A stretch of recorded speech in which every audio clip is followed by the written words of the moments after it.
Thank you very much for the kind introduction.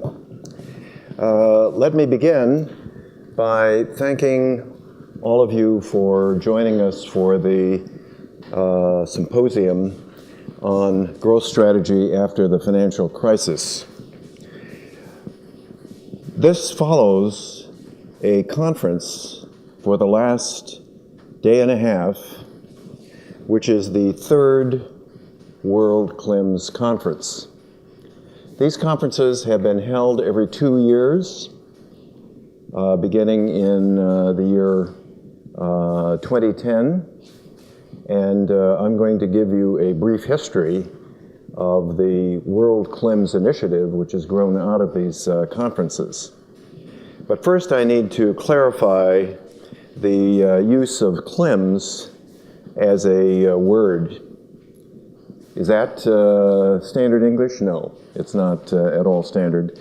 It is simply a collection of initials for the features that are important in analyzing productivity and economic growth.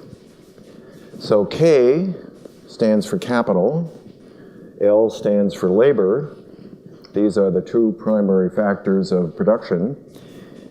E stands for energy, M for materials, and S for services. Those three categories exhaust the categories that economists refer to as intermediate goods, goods that are used in the production of other goods but are produced within the economy.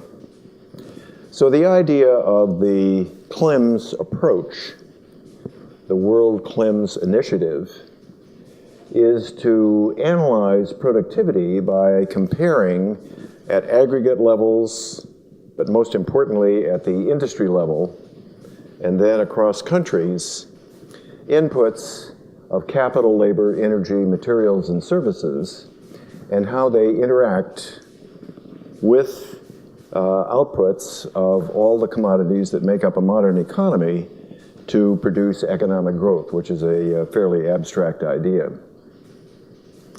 So the World KLEMS Initiative is an organization of people who have been at this conference, and I will address some of my remarks to them, but I will try to introduce the subject to those who have not been participating in this conference. I'd like to express my appreciation to Chairman Atsushi Nakajima, and also to President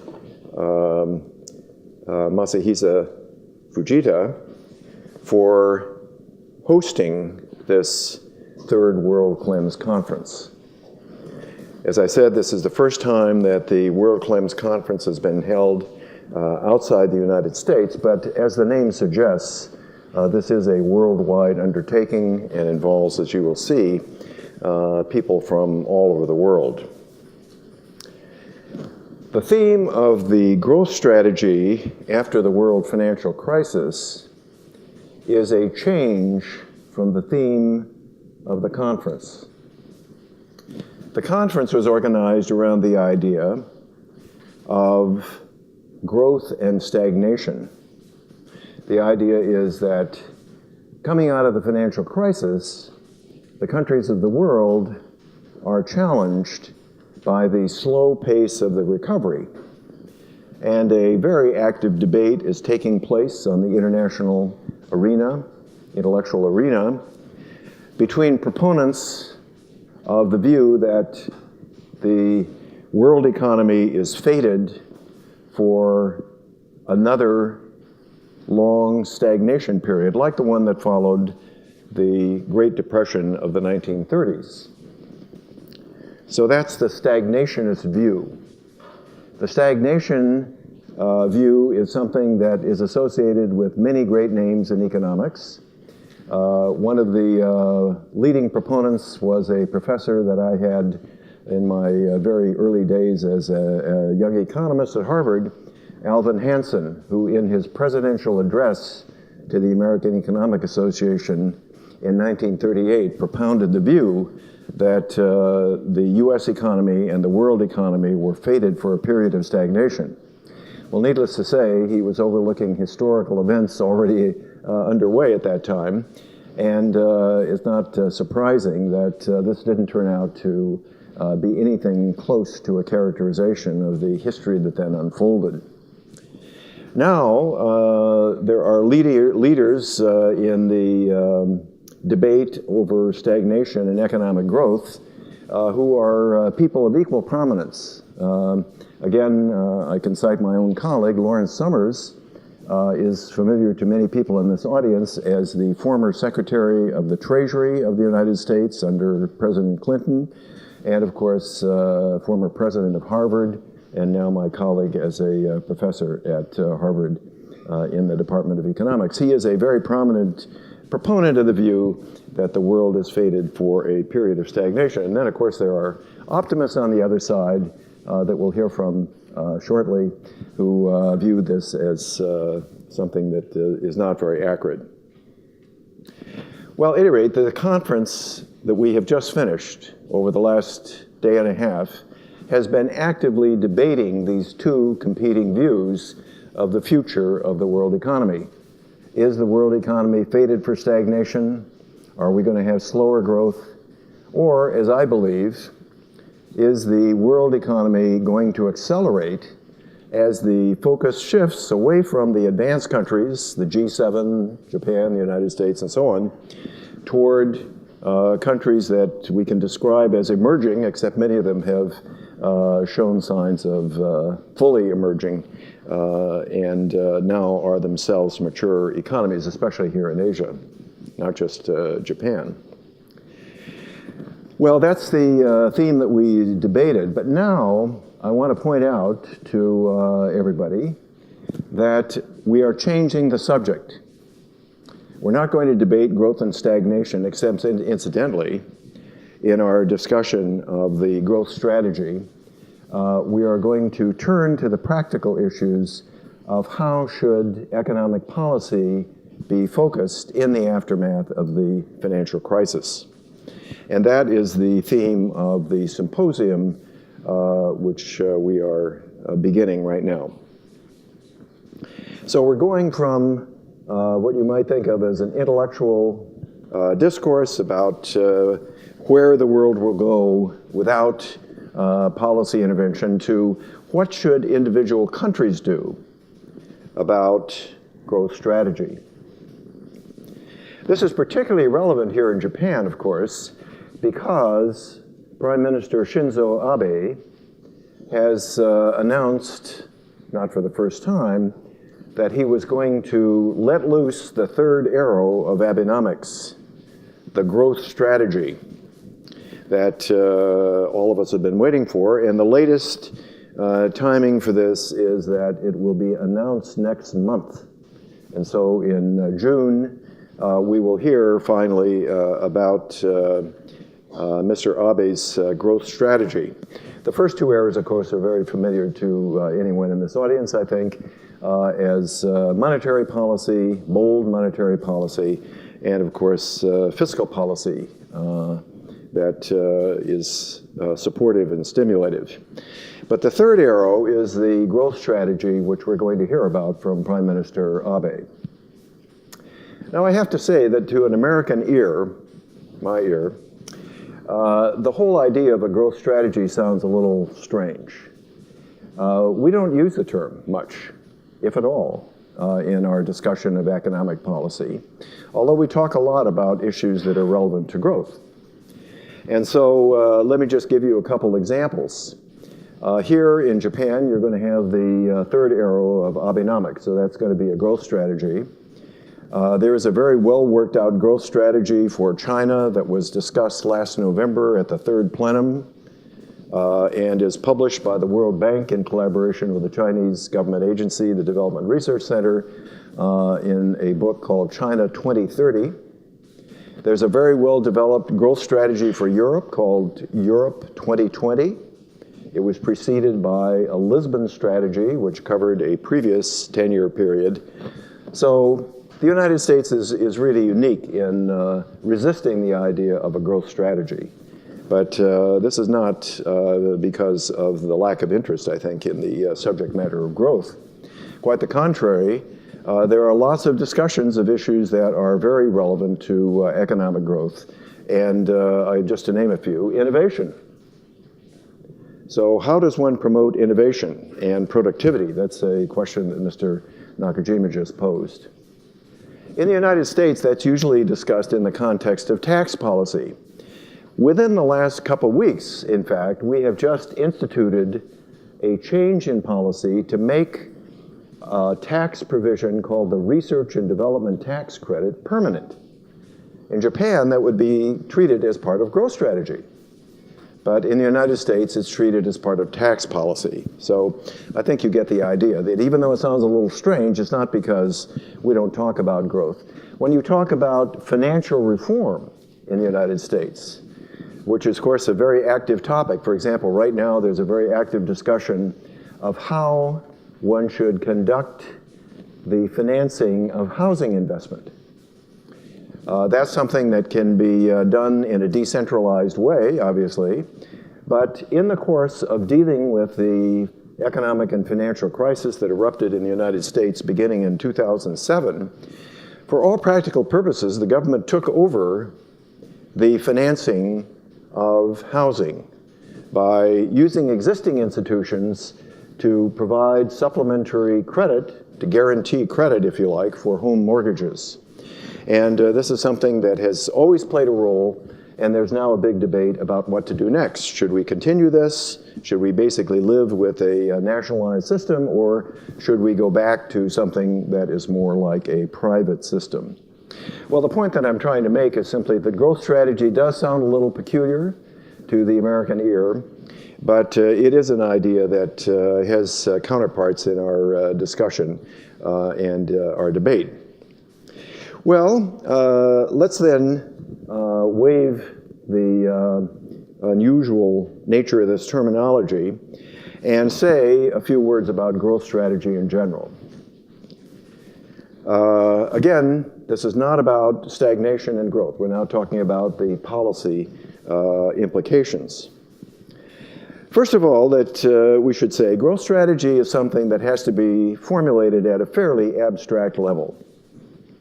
And so we have to think about what the objectives are, and we have to think about the short run and the long run character of these objectives and how strategy might be implemented, what policy tools we have.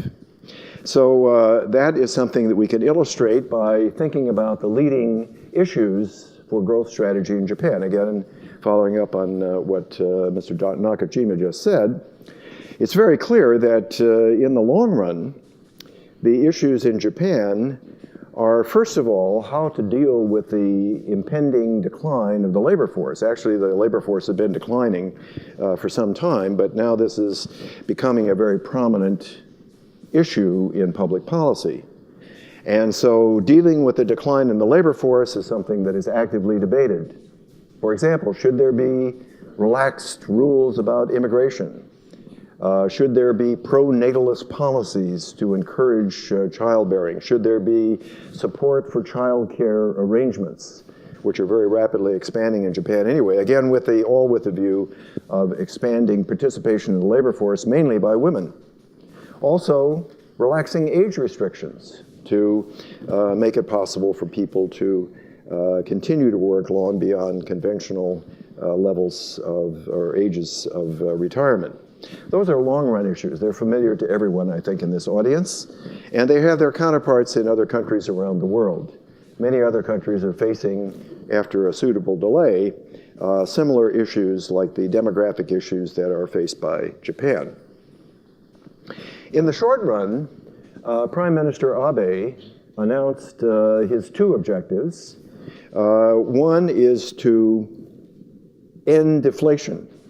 In other words, end the decline in the price level that worsened debt obligations and acted as a drag on the economy.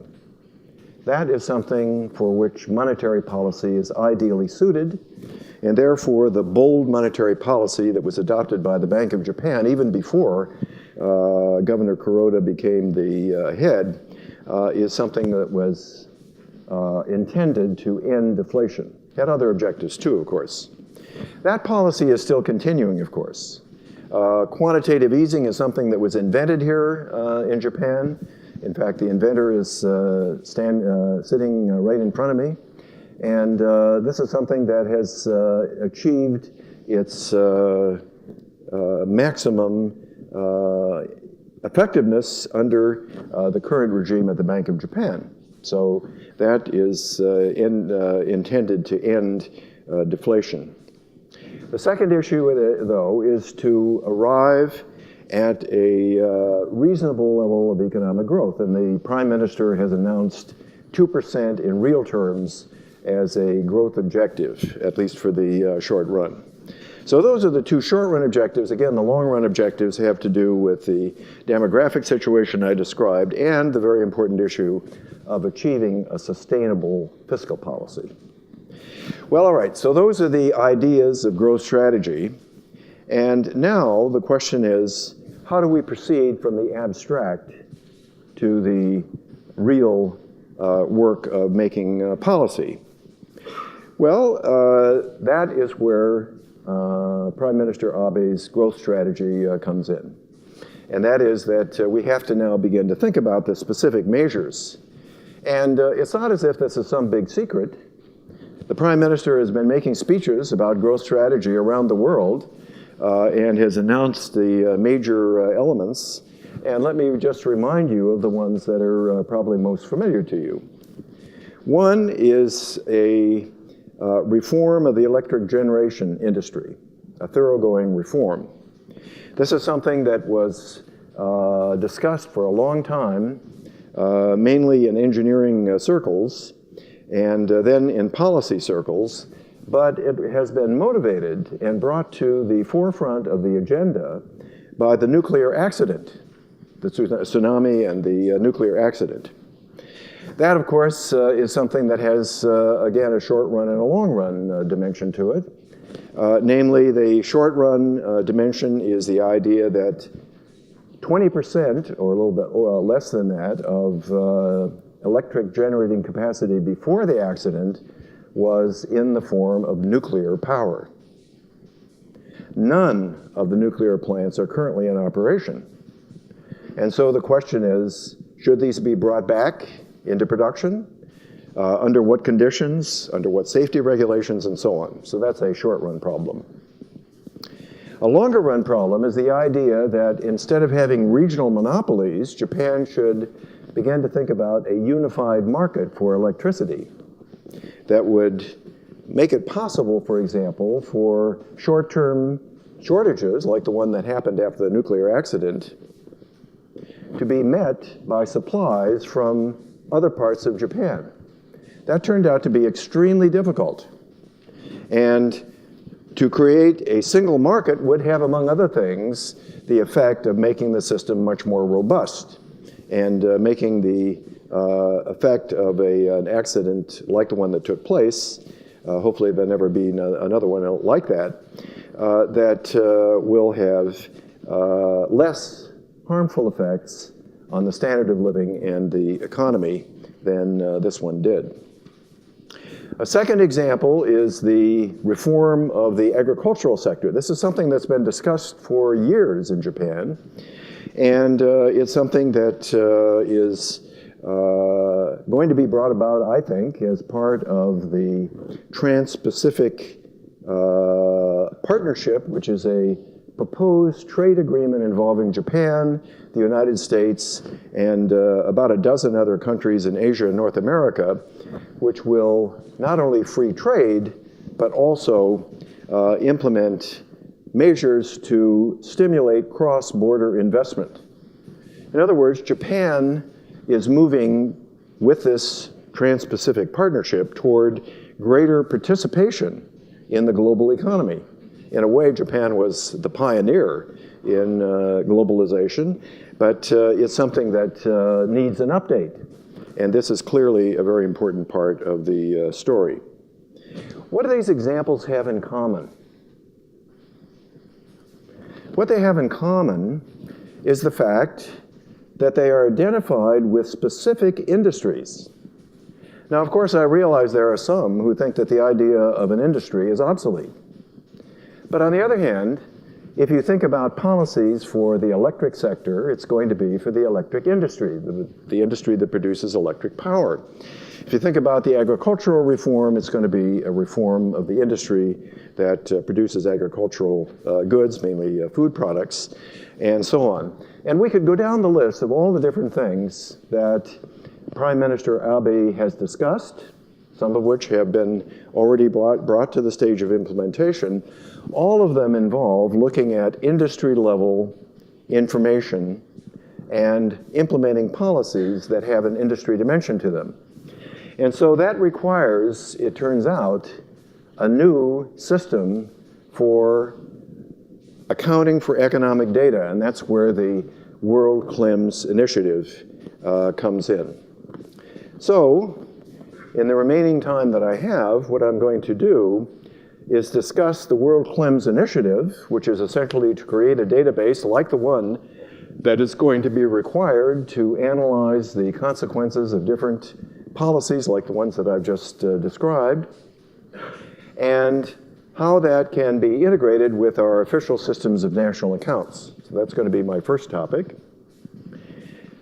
Turns out that economic growth here, and especially the role of productivity, is crucial for the understanding of the choices that are faced by policymakers who would design a growth strategy. Obviously, these policies have to be designed thinking of how the economy could develop and how inputs and outputs and productivity could facilitate a new structure of the economy that would produce higher growth, more satisfactory outcomes than the existing economy. Then, of course, to deal with issues like free trade, the Trans-Pacific Partnership, or a world trade agreement, or an agreement about investment, it's very important to understand international competitiveness. And you have to have data that make it possible to make international comparisons among countries. For example, among the countries that would be members of the Trans-Pacific Partnership. That requires new data, and those data are in fact included in the KLEMS program, the KLEMS initiative. And then finally, you can integrate these data with demographic projections, which differ, of course, drastically among different countries. I've just pointed out how specific features of the Japanese demographic future have to be analyzed in order to project the consequences of different policies for productivity and economic growth. So that's my presentation, and I'm going to talk briefly about each of these points.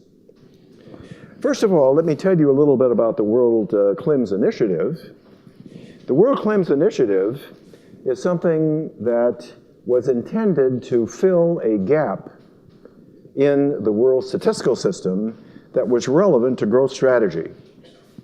And so a project began with a European Union effort that was completed in June of 2008 and followed the formulation of the Lisbon Agenda, a growth strategy for Europe that had antedated the project by some time. People in Europe very quickly found out that the data they had available was not adequate for analysis of the growth strategy that they were trying to follow. And so they organized a consortium led by Bart van Ark, who is, you're going to hear from later in this panel, and involving Marcel Timmer and 18 research institutes around Europe to create this new database. And that was done by June of 2008. So that was the first practical measure to implement the World KLEMS approach that I'm going to discuss. The second step was that in Latin America, the Economic Commission for Latin America and the Caribbean, ECLAC, decided to implement something along similar lines for Latin American countries. And we've had discussions of data sets for Latin American countries, including the two major countries of Mexico and Brazil, at this conference. But there is a Latin American version of KLEMS that now involves 4 countries, could involve as many as a dozen or more. The World KLEMS Initiative itself, which combined these European Union and Latin American initiatives, was established at the first World KLEMS Conference at Harvard in August of 2010. And the founders were myself, Bart Van Ark, and Marcel Timmer. Again, you're going to hear from them in a minute. Then, in July 2011, Asia KLEMS came into existence. And like everything else in Asia, that has proved to be the most rapidly growing and most rapidly developing branch of this menu of different KLEMS efforts. All of these come together in the World KLEMS Initiative and provide essentially common methodologies based on national accounting and enable people to share experiences, and now enable people to begin to think about how to use data not only for growth strategies, but also for trade strategies and for analysis of special problems like intangible investments, especially human capital, and so on. All of these things are unified under this umbrella of the World KLEMS Initiative. The second World KLEMS Conference brought together a group of people which represented all of these different regional organizations, and that took place 2 years ago.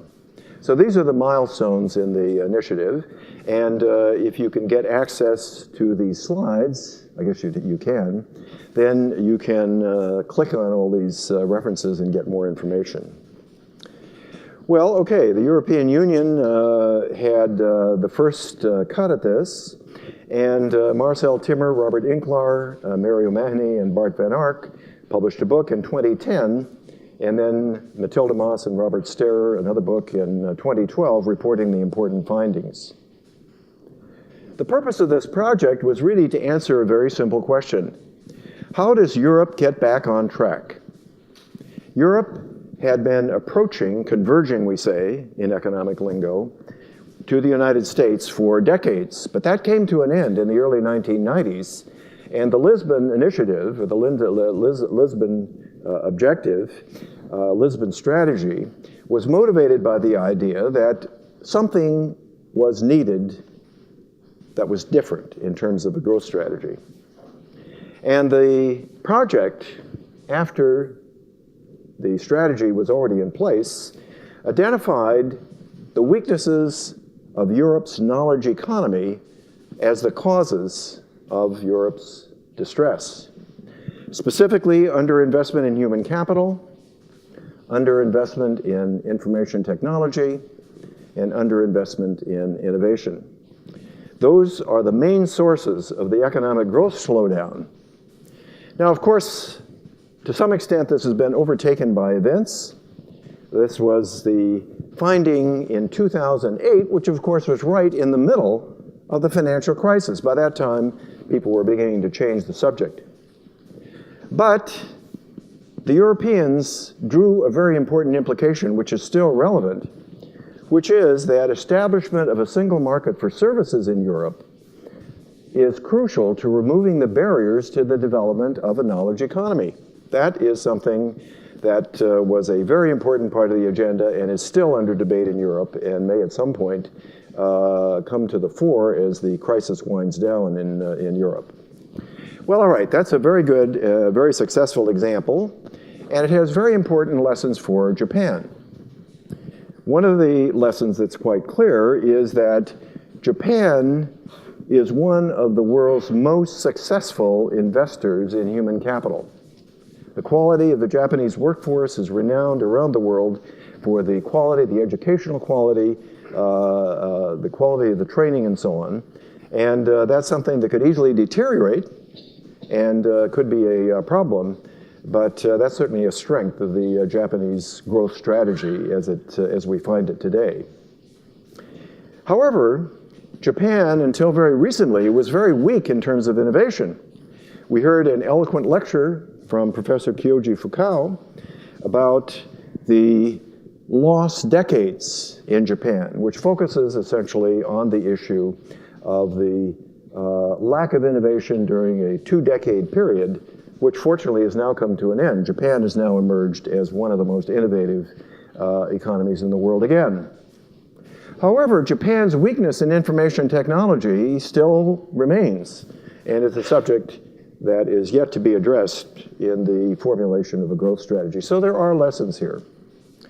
Here is the key book, and the second key book, and now I'll go on to Latin America to simply say that this is the frontier in this area, and it's a very important lesson, not for Japan, but for many emerging economies. Turns out that Mexico, over the past 25 years, has had negative growth in productivity, negative growth in productivity. Productivity is not a source of growth, it's a sink. And that came as a shock to people who were confronted by a complete KLEMS data set for Mexico created by the Mexican Statistical Agency, INEGI. Well, I don't have time to go on for that. That's not a lesson there for Japan. But this is something that has been widely discussed in Latin America and is going to be discussed further. What's much more relevant to Japan is Asia KLEMS. And this brings me to the subject of RIETI's role, R-I-E-T-I. RIETI has been a leading institution in productivity research now for its entire history. And I participated in an earlier project called Productivity in Asia, which was an attempt to bring to bear the KLEMS-type methodology to analyzing competitiveness in Asia, focusing on Japan, of course. KLEMS-type data sets for Japan and Korea already exist and are supported by, in the case of Japan, RIETI. The Japan Industrial Productivity Database is led by Professor Fukao. The Korea Industrial Database is led by Professor Pio from Seoul National University. And these data sets were discussed at the first Asia KLEMS conference, and the second Asia KLEMS conference are well known to economic investigators. And additional data sets are now under construction for China and for India, as well as for Malaysia and Taiwan. Well, Asia KLEMS then is a very important initiative that is associated with RIETI, and research on productivity in Japan is something in which RIETI has pioneered and persevered over now almost a decade. So this is something that is a very potent resource. Now we come to the point, though, that I made at the outset of my remarks. How is it possible to have up-to-date information available as a guide to growth strategy on an ongoing basis? We don't know exactly how the problems are going to change, what issues will arise. The answer is to create KLEMS-type data sets within the national accounts. And so it's extremely important for economists to think about how to do this. And in fact, there are now 9 countries around the world that are listed here that have official KLEMS data sets, including the United States and Mexico that I mentioned, that are updated on an ongoing basis. So it turns out that RIETI is sponsoring the Japan Industrial Productivity Database, and this provides KLEMS-type data that is updated by the project leaders of this very important system of accounts. But this is something which should be incorporated into the national accounts. In Japan, it is consistent with the system of national accounts, uses national accounting data, could be made into an official part of the system. Already, the JIP database has been used to analyze the structural causes of the 2 lost decades by Professor Fukao and his colleagues. And what they found was that Japan needs to make changes which will allow productive economies to expand their market share and smaller and medium-sized enterprises to increase productivity. Needless to say, that's a very, very small part of the wealth of detail that they have provided on this topic. But it points to a very, very important lesson for Japan, and that is that Japan has just come through a period of stagnation. And in emerging from this period of stagnation, it's going to be very important to monitor the progress as the growth strategy is first designed and then implemented and then allowed to proceed. And so the JIP database is something that will be a very potent resource for the analysts of growth policy and growth strategy in Japan and outside Japan. So Japan is very well equipped to handle the data requirements for growth strategy with the work that RIETI has already established. Here is a story then about the agenda for World KLEMS beyond data sets for particular countries. And this is where the world feature of this effort comes in.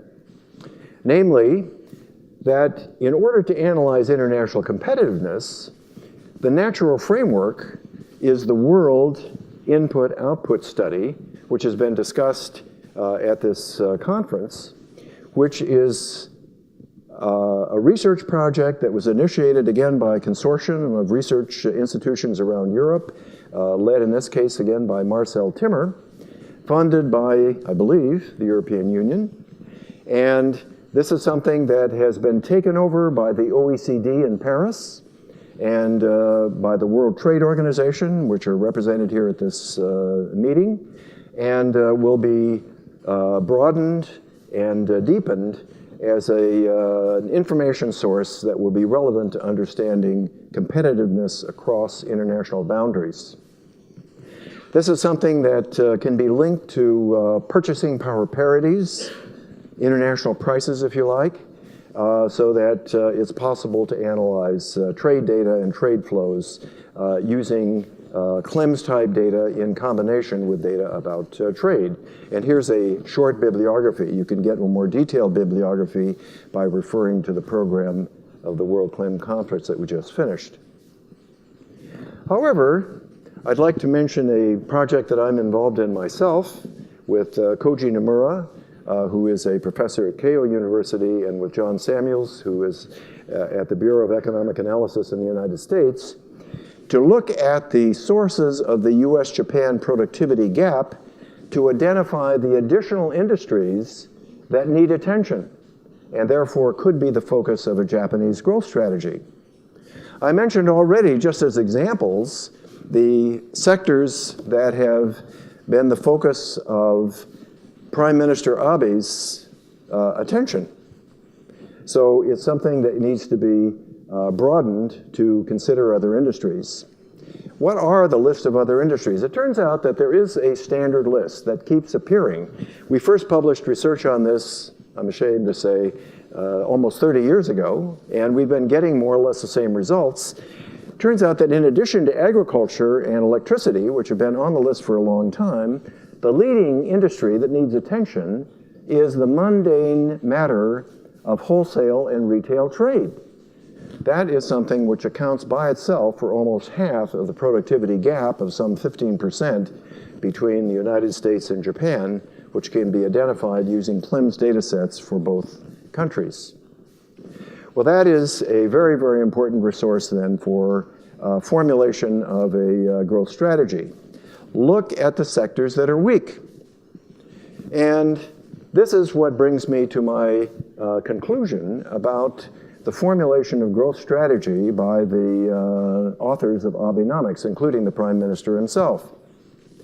Beyond the level of specific industries, there is the issue of product competition and factor competition. So product competition refers to competition in markets for services and for goods. And a leading example would be that there is a deficiency of product market competition in industries that absorb an enormous amount of the Japanese national product, namely trade and services, specifically wholesale and retail trade, and services including finance, but also including other services, business services, for example. These have been weak industries in terms of international productivity standards for decades. And they require attention at a more general level.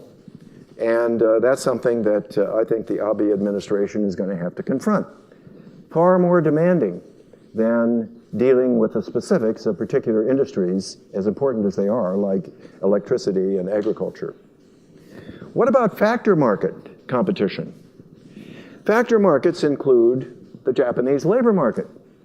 And students of the Japanese labor market, including the OECD, have concluded that Japan has among the world's most highly talented and highly educated labor forces, including many very talented women, more and more very talented women in Japan.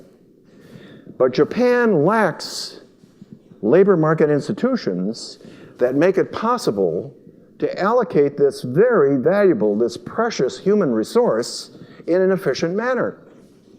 This is not the opinion of people who are participants in the day-to-day arguments about exactly how industrial disputes ought to be resolved in Japan. It's an overview of Japanese economic policy and the issues that face Japanese economic policy at the level of the economy as a whole. Factor markets in Japan, especially the labor market, don't work. And that is something that is going to need attention and has to be addressed. And this, of course, is a very, very important initiative that will be part of this implementation of KLEMS-type ideas. Well, you can see that this is a very formidable agenda. And so let me just sum up what I've said to initiate this discussion.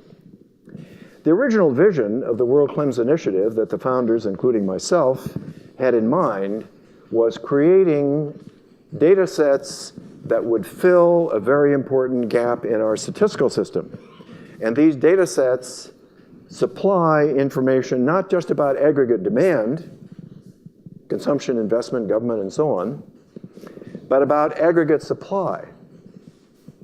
And aggregate supply, any national accountant knows, is not represented in the national accounts without changing the fundamental character of the way in which the data are collected and analyzed, which is the purpose of the World KLEMS Initiative. So that's the original vision.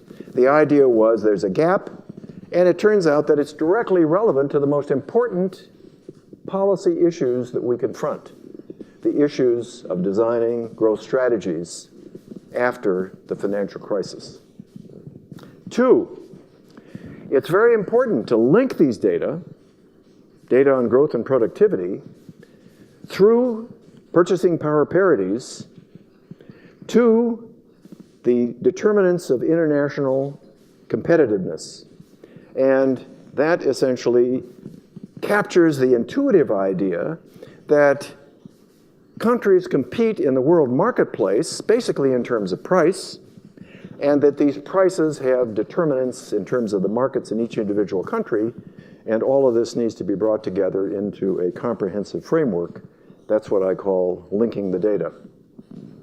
And the third topic that I've discussed with you is the way in which this growth and productivity data set, once it's created, as it has been here in Japan with the Japan Industrial Database, Productivity Database, to assist in the design of growth strategies, to map out the alternatives that are available to the formulators of these strategies, and to make it possible for them to monitor the progress of growth policies that are implemented as part of an overall strategy. Well, as I say, this sounds a little foreign to the American ear, this whole idea of a growth strategy. But once you put it in those terms, that basically what you're trying to do is understand the economy as it evolves over relatively lengthy periods of time, then I think most economists would agree that that is a legitimate subject for policy, and it's something which is best addressed in the aftermath of a very serious disruption like the world financial crisis that we've just been through, as part of an overall strategy that combines the different elements within a consistent framework. And that framework is the one that has been created as part of the World KLEMS Initiative, which we have spent the last day and a half discussing. Thank you very much for your attention.